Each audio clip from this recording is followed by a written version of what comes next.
Hello, everyone. I just got back home to Chicago. I spent the last few days down in Florida with my dad and stepmom and their cutie little labs. I got really sunburned. I had a great time. We were by the pool. We were by the beach. I really wanted to soak it up. Today here in Chicago, I didn't really get to experience a lot of it, but it was only 50 something degrees, and I didn't realize how southern of a woman I was coming from St. Louis. But these Chicago springs are not for the weak. They are for the patient, and I apparently do not have as much patience as I thought I did. But I had such a great time, and I'm back here. I'm in my big old t-shirt, and I just ordered some Indian food from my favorite place, mild to spicy. If you ever want to sponsor me, you know me and you know my order. I had so much fun visiting my dad and Katie down in Florida. And as I always do whenever I'm traveling, I do get excited to get back to my routine. And normally I'm very sad whenever I travel and I leave my family. I really do end up kind of getting a little, nostalgic, and I always get really bummed to leave them. And I will see my dad here in a few short months, but still, I normally get a little sad. But today on the plane, I don't know, I had quite a bit of happiness kind of radiating through me. There's some good songs that have been released recently, and there's albums that are coming out literally like this weekend, and I'm going to a concert on Saturday. I'm going to go see Lewis Capaldi. I'm super excited. There's a lot of really great stuff going on this week in music, and just getting to be able to turn my Spotify back on after the weekend and listen to those songs again. And then I was on the plane and I was reading, and I don't know, it was a sunny day. Got to take off in a plane after visiting my family. I was just really excited, and kind of got me thinking, because when I was listening to, I don't even know what it was, probably my day list on Spotify. Shout out day list. It's always like moody songwriter, singer-songwriter, emo, anxious attachment, Tuesday night, like literally, like that's like what it says. And I'm like, none of those even go together. Anyway, I was listening to the playlist, and as everyone in my life knows, I love Role Model. He's actually right over here on my wall. I'm sure that you'll see him in a video eventually. I love Role Model, and it kind of sparked this idea in my head whenever I had one of his songs come on today. And not that I'm not listening to his music quite often, but last year, I would say probably right around this time, I was listening to Kansas Anymore on repeat and like exclusively. Like I was only listening to that. Like nothing else. And I do get like that, like with my things, with the things I get like really like obsessive over. I am like really obsessive about it. I want more and more and more, and again and again and again. And I don't mind experiencing those same exact things over and over and over again. And yes, there is a part that is like, oh, I want to analyze it and overanalyze it, but it's like I also just want to continue to feel the emotions and the feelings that I was feeling when I was listening to that song or that show. So kind of hearing that today and already being in a good mood and already hearing some good music and hearing Role Model, I literally like smiled ear to ear and like closed my eyes on the plane, and I was like, oh my gosh, like of course Role Model is coming on right now. Miss you, boo. It's been 5 whole minutes. Probably like Friday on my way there was the last time I listened to Role Model. But anyway, I don't know. I just love that. And like the same thing happens to me like on TikTok. Like I'll be watching TikTok videos, and a certain edit will come up of a show that I haven't been engaging with recently, but the algorithm still knows to, push that out to me. And I'll like watch the edit and I'm like, oh my God, like I have to get back into this. I have to watch all these edits again. So it's like I'll go to my folder in my collections and I'll kind of like browse around in there. And yeah, I love it. Like I get so excited that I get to like revisit these things all the time. And I know of so many people that like watch a TV show and then they're done. And even this is something that I have seen a lot of people in my life, and especially my family members, I've noticed when they're like watching a show, they'll like get up, walk out of the room for multiple minutes while the show is playing and then like come back in. And I'm like, you just missed, what's happening? You just look, wow. And it's like, but they don't, I don't say they don't care nearly as much, but like, I don't know. They're just so much more passive about their consumption. And I respect that. Like, I respect that some people really just like read a book one time and let it go. Never think about it again. Oh, that was good. Oh yeah, I like that series. Continue.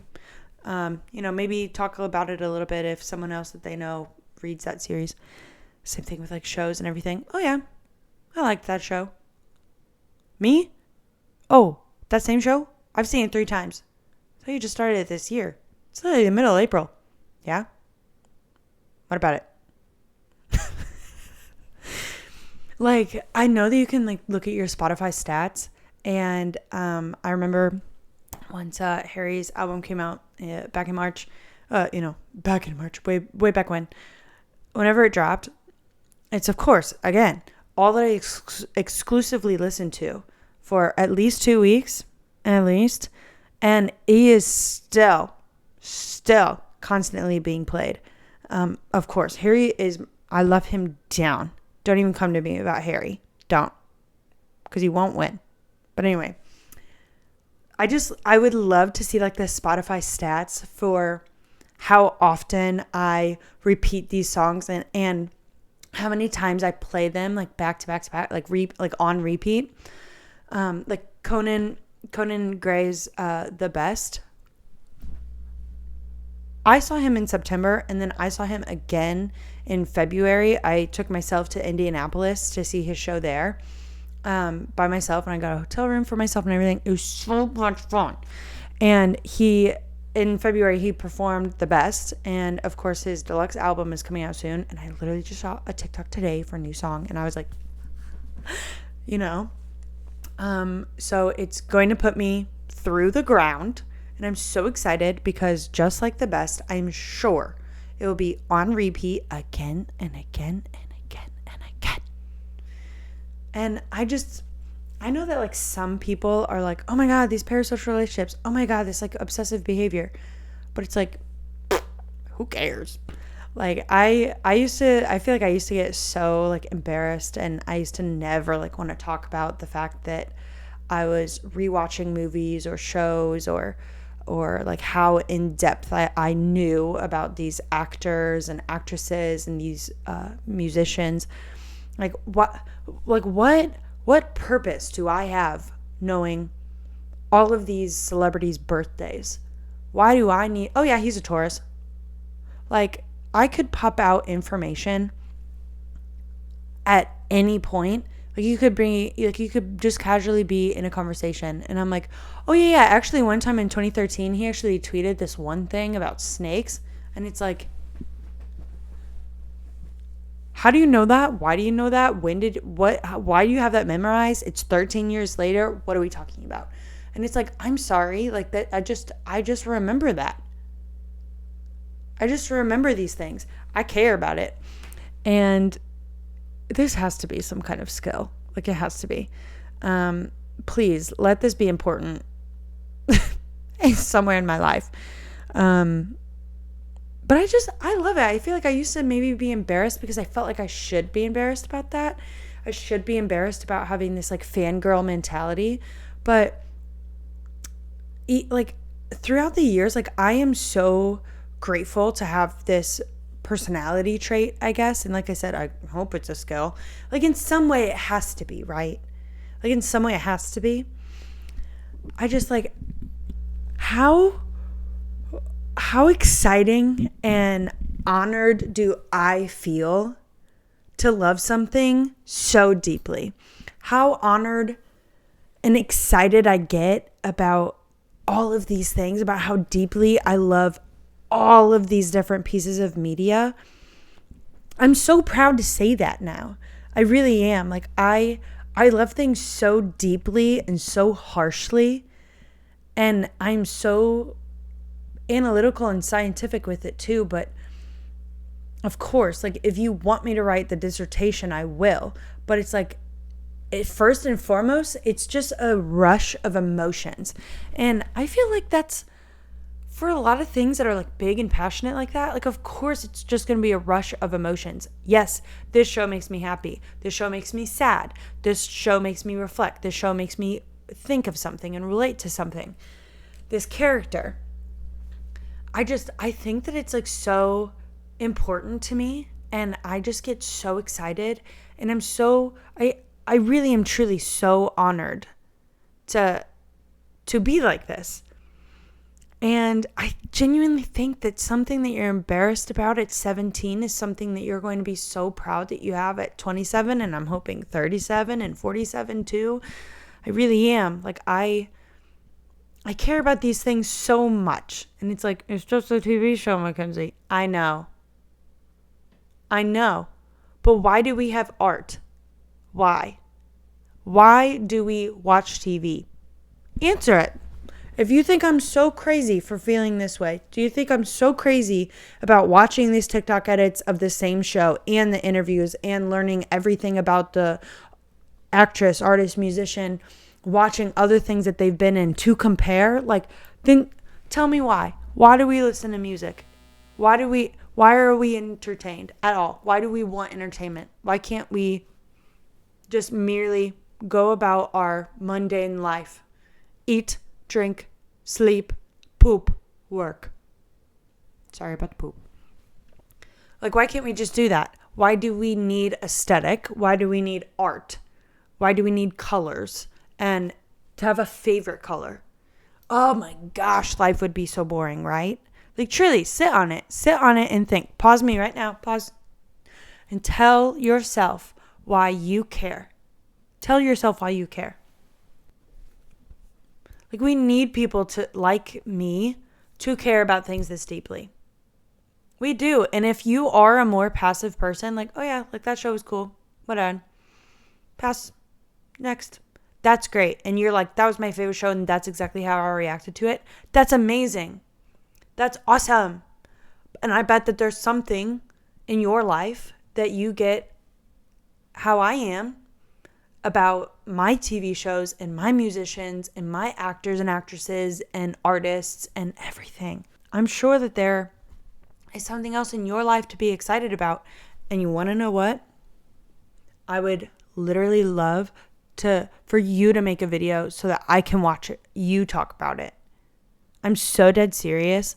I'm such a big talker, but when I hear someone talking about something that they're insanely passionate about, I am like, just like I am with these TV shows, that's exactly what some of these interviews are. Like hearing them talk about the movies that shaped them. I think that is so important. Like, I so badly, when I meet someone, I want to know what your favorite musician is. What movies have moved you? Why do you feel this way? What actors are you just like head over heels for? And that doesn't even mean like, oh my God, like he's so hot. Like, I'm like, no. Like, what performance did you watch and why do you love him or her or whatever? Love them completely now. Like, you watch them and you're like, I'll go to the movie theater because they're in it. Tell me about that. I just love that. And I love watching actors, actresses, musicians break down and talk about it. A few examples that I've seen this year is watching the Shut Up Evan. Shout out. Those interviews with both the boys from Heated Rivalry, Connor Story and Hudson Williams, if you were not familiar. Literal tears in my eyes. Watching let's start with Connor. Connor literally teared up talking about how much it means to him that he gets these opportunities and how these things are happening to him and how honored and hopeful he is. And I literally teared up with him, and I had to rewind it so many times. He is exactly who should be in that chair and who should be on my screen. I am so excited about his future. Hudson Williams hit the way that he like literally heard. It was Busy Phillips. That's who. And Michelle Williams, I think, had a question for him, and he literally didn't hear it. He literally goes, "I'm gonna poop and pee." Literally what he said. Sorry about the poop again. Literally what he said. And he like was just like dumbfounded listening to them respond to him. Oh my gosh. Like that is so exhilarating to me. That is so, oh my gosh. Again, this weekend at Coachella, weekend 2, Billy, who has known Justin Bieber for years now, has his phone number, can call him. Literally how she reacted this weekend, getting called up for One Last Lonely Girl. Revolutionary. Like that has to be so much, like literally straight in your face evidence of like, this is so important. Look at this. She has been a huge artist since she was 13, 14 years old. And she is still acting that way for Justin Bieber. That is exactly who she still feels like. She still feels like that little girl that had Justin Bieber posters up in her room. And I think that is so beautiful. I genuinely think that is so moving, and I would love to sit and analyze it more. My last one, because I'm going to bring in more musicians, is Harry sat down with Zane Lowe. And he was talking about Carla's song. And why it was called Carla's song. Now, he sat down with one of his friends because she was listening to a playlist, and a Simon and Garfunkel song came up, and she was like, "Oh my God, have you ever heard this song?" And they were like, "Yes." And he got to play her 2 songs by Simon and Garfunkel and watch her fall in love with these songs and experience these songs in real time. And I'm like, what an honor for both of them to be both Harry, to get to do that for someone and to get to watch them experience that, and also have someone next to you who is like, "Oh my gosh, sit down, I have something for you." That is such a gift to me. If anyone came to me and they were like, "You have to watch this, see this, listen to this. You have to. I thought about you. Sit down. And I want to experience it with you." I truly, there's no material gift that you could give me that would be above that. Authentic and genuine. And to do that for someone, or to have someone do that for you, I head over heels. I would probably cry. Yeah, I think that getting so much love and passion out of media is so important. And I personally do not know anybody else that is as deep into this as I am. And I love that too. I do. I love being the quirky, weird friend that has been talking about heated rivalry for almost 5 whole months, because she wasn't even there in the beginning, because I literally knew that it was going to take over my life. I kept telling my friends, "I can't watch it yet. I can't watch it. I can't do it. I need the holidays to get through. I travel so much. I have family everywhere. I have so much to be doing. I have to be able to devote my entire life to heated rivalry." And so once January came, I was able to slow down. I watched it all 6 hours in a row. It took me a lot longer than 6 hours, cannot lie, because I kept having to pause, rewind, text, whatever. And I live texted a friend, and we went through me experiencing heated rivalry for the first time. And I'm the biggest heated rivalry fan that I know. I'm the biggest Harry Styles fan that I know. I'm the biggest Heartstopper, Young Royals fan that I know. I got my sister in on this fantasy book, the Romantasy. We've been reading the Fourth Wing series, as what I should say, the Empyrean. And then Akatar, and now we're on Throne of Glass. That's what we're reading currently. I could say the same thing, although I would say she's probably like pretty close and tied with me now, in that sort of like media. But truly, like, I mean, my YouTubers, the people I sit down and I watch on YouTube, both like proper YouTubers and just like interviews and all of that. Like, even if I haven't seen the movie yet, I love watching the interviews. I love my actors and my actresses. I do. I'm so down hard about them. And my brother, he's a cinephile, total cinephile. Totally is. Seen more movies than I probably ever will. Probably never will be able to catch up with him, because I'm consuming so many other forms of media as well. I'm trying to do it all. And he's very much more like video games, a little bit of music, and a bunch of movies. And that is so amazing. And I love that.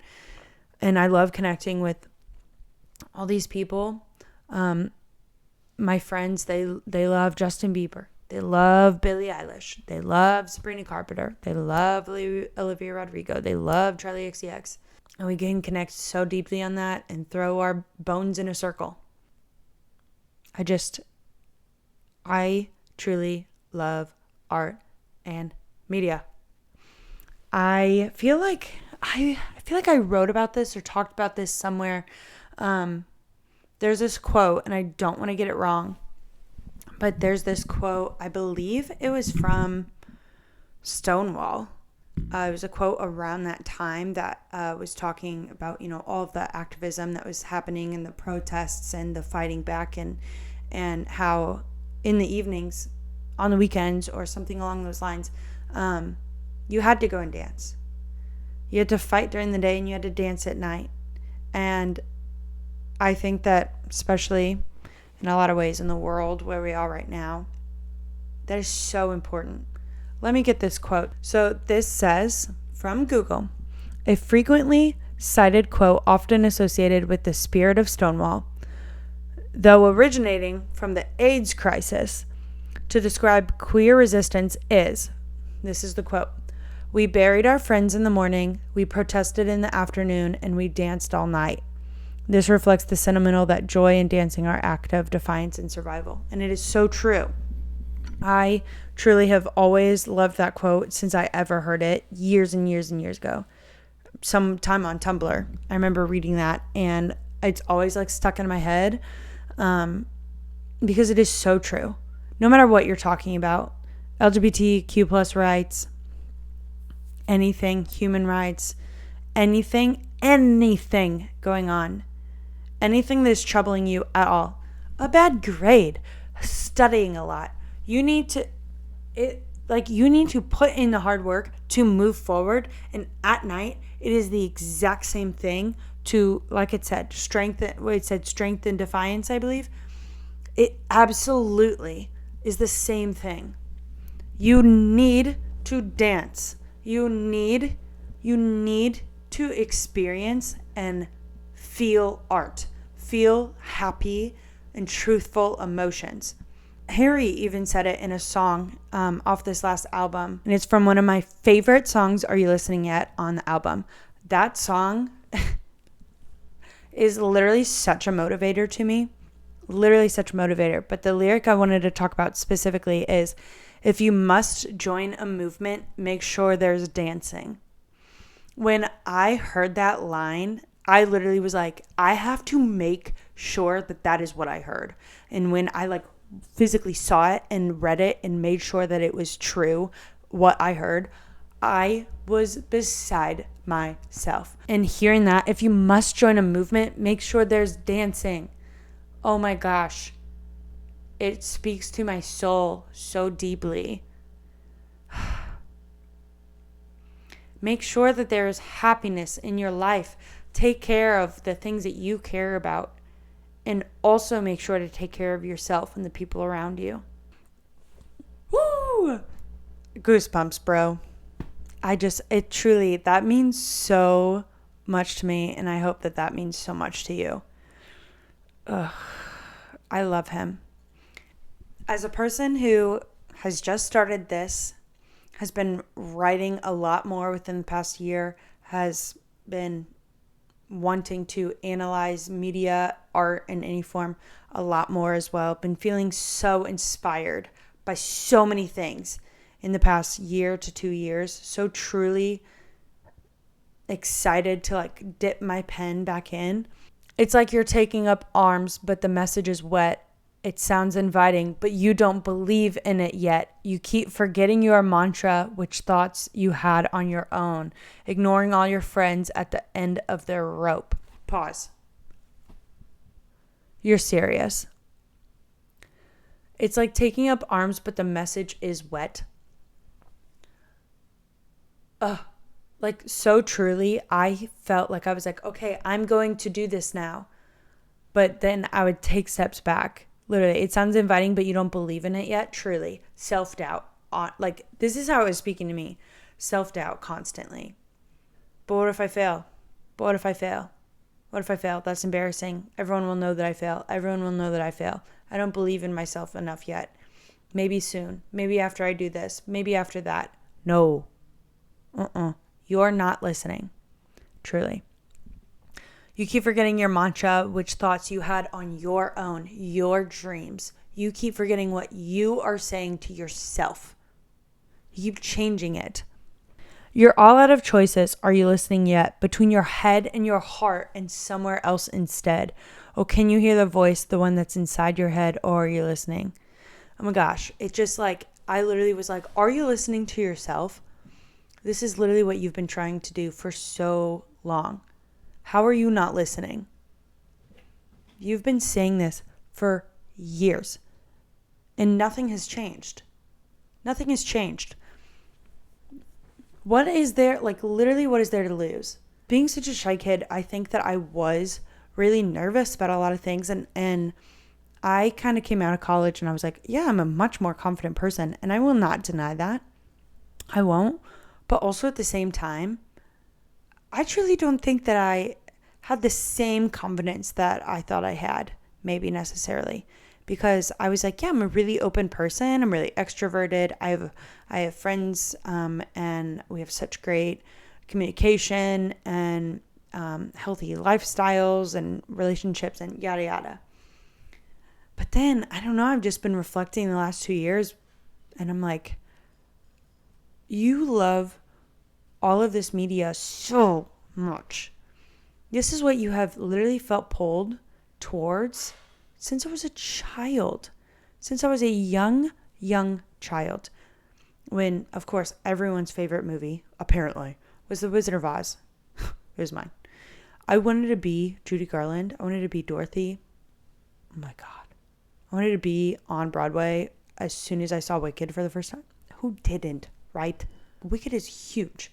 Anyway, but I've always felt so drawn to this and being so excited and being pulled towards this. I just, the entertainment industry is like, if you're lucky. And that's so terrifying. It's so terrifying. And there's so many points where you just are like, give up. Why is it worth it? Settle. Don't do it. Find something else. Do something else. Learn something else. And it's like, okay, well, I've tried. I've really tried. And you know what keeps happening? People I know really well and people I barely know come to me and they're like, do you know what you'd be really good at? This, that, making things. Hey, you should really try this. And I just am like, yeah, couldn't you have told me that at 13? Couldn't you have told me that when I graduated college? Couldn't you have told me that during classes in college? It's like, wow. It's so interesting to me to like look back and truly be like, you need to be embarrassed. You need to be so shameless. And I was making my plans and my thoughts, resolutions, I guess, for this year. Embarrassment and shamelessness were very, big on that. They really were. And having the song Are You Listening Yet? Having that come out this year, listening to it and learning the lyrics, I was like, oh my goodness. I have found it. And maybe here he's talking about something completely different. But that is another thing that is so amazing about any form of media, any form of art, is that it is up to your interpretation. My favorite song can be the same as your favorite song in the whole wide world, and it can mean two completely different things. Completely different things to us. It can be interpreted completely differently. And I know that some of the best songs, critically acclaimed, loved by millions and millions of people, are like, I don't want to say open-ended, but they're songs that are like not definitive stories or anything. And of course there are those too, of course. But some of like the best music, the best movies, they're so open to their interpretation, and there are different pieces and different parts that people can pull at that's what they're resonating with. Like Call Me by Your Name, Little Women, to me is in both those. Like there are so many like different pieces of media that I know have been really, really pulled by my generation, Gen Z. Those being two of them. Like those movies. Like it's crazy. And Little Women, especially because you can kind of like pick your own sister or whatever, or you could be Lori if you want. Like it's so fun to just like sit back and be able to interpret these different things and to be able to see how what they mean to different people. And I think that is truly what is so amazing about art. And of course it's like I can sit there and tell you everything that this movie means to me. I can tell you that.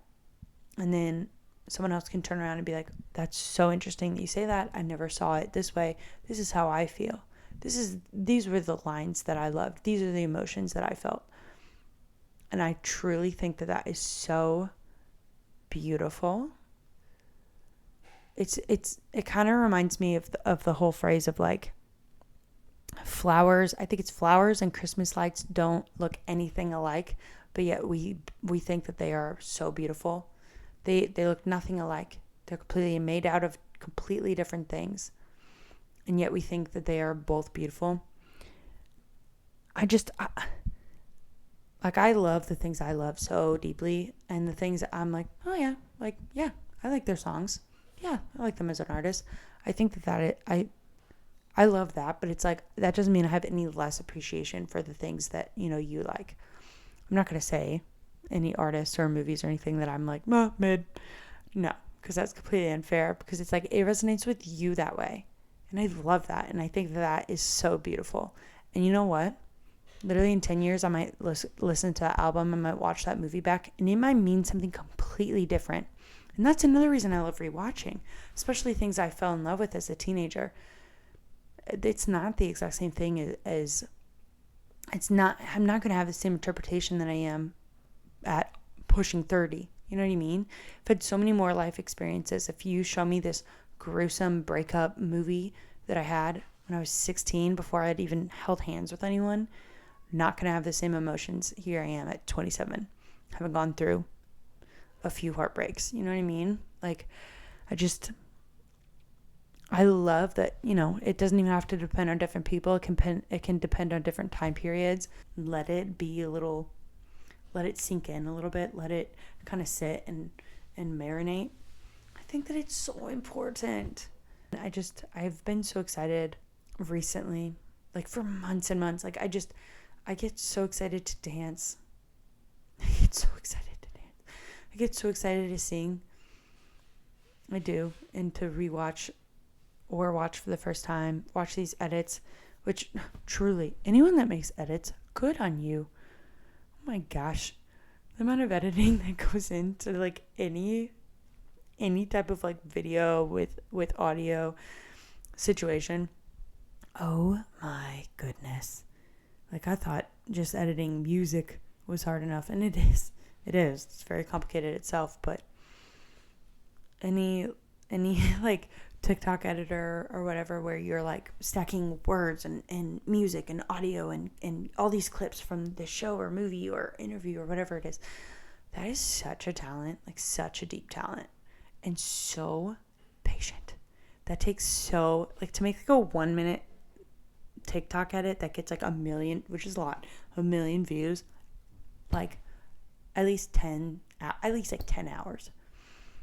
Ugh. I want to dive deeper into the whole fangirl thing, but I think that might be a different day. But I really want everyone to kind of find things that they get really, really passionate about today, tomorrow, and maybe even next week. Hope that you find something that really excites your soul. I love you and I love the whole world. Be kind.